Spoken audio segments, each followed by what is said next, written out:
Welcome students, welcome to Manabadi videos.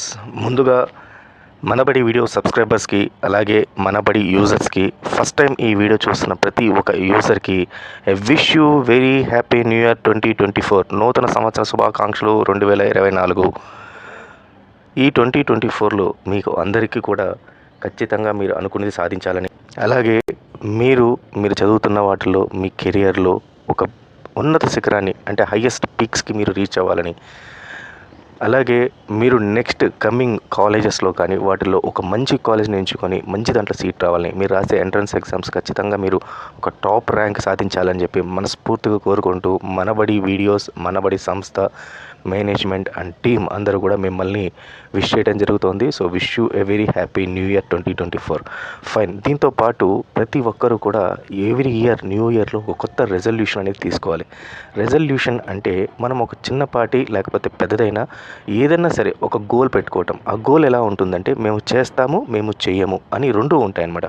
ఉదాహరణకి ఒక student రోజు మార్నింగ్ నేను 5 o'clock లేసి చదువుకోవాలి, లేదా డైలీ నేను ఒక 4 to 5 hours ఖచ్చితంగా చదవాలి, లేదా నేను ఈ ఇయర్ ఇంటర్లో కానీ 10thలో కానీ లేకపోతే స్టడీస్లో కానీ ఖచ్చితంగా 95% మార్క్స్ తెచ్చుకోవాలి, ఎంట్రన్స్ ఎగ్జామ్స్లో నేను టాప్ ర్యాంక్ రావాలి. సో ఇవన్నీ కూడా ఇలాంటి గోల్స్. లేదా నేను ఈసారి ఖచ్చితంగా నేను సోషల్ నెట్వర్కింగ్ తగ్గించేయాలి, నా మొబైల్ని రోజు ఒక 15 minutes నేను చూడగలగాలి అని మిమ్మల్ని మీరు రిస్ట్రిక్ట్ చేసుకోవటం.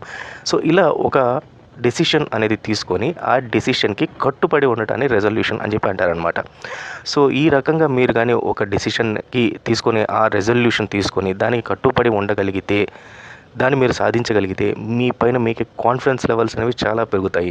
సో ఈ ఎర్లీ ఏజ్లో, ఎంత ఎర్లీ మీరు ఒక చదువుతున్న స్టూడెంట్ ఏజ్లో మీరు తీసుకున్న డెసిషన్, ఆ తర్వాత దానికోసం మీరు కట్టుబడి ఉంటాం మీకు కానీ అలవాటైతే, నెక్స్ట్ కమింగ్ మీ లైఫ్ అంతా అంటే నెక్స్ట్ 40 years 50 years ఎన్ని ఇయర్స్ అయినా సరే మీరు ఏ డెసిషన్ అయినా సరే తీసుకొని దానికి కట్టుబడి ఉండగలుగుతాము అనే నమ్మకం మీ పైన ఏర్పడుతుంది. మీలో కొత్త యాంగిల్ అనేది కనబడుతుంది. కాబట్టి ఖచ్చితంగా ప్రతి ఒక్కరూ 2024 రెజల్యూషన్ అనేది తీసుకోండి. రెజల్యూషన్ తీసుకొని దానికోసం కష్టపడండి. ఏదైనా పర్వాలేదు, మీరు తీసుకునే రెజల్యూషన్ చిన్నది కానీ పెద్దది కానీ ఏదైనా సరే. సో అలాంటి రెజల్యూషన్ తీసుకొని దానికోసం మీరు ప్రయత్నించండి. ఖచ్చితంగా మీరు సాధించడానికి ట్రై చేయండి. సో స్టూడెంట్స్, ఎంతమంది ఈసారి రెజల్యూషన్ తీసుకుంటున్నారు, దెన్ ఏం రెజల్యూషన్ తీసుకుంటున్నారు ఖచ్చితంగా కామెంట్ సెక్షన్లో పెట్టండి. సో లెట్స్ సీ ఎవరెవరు ఏ రెజల్యూషన్ తీసుకుంటున్నారు. So all the best students. Thank you very much.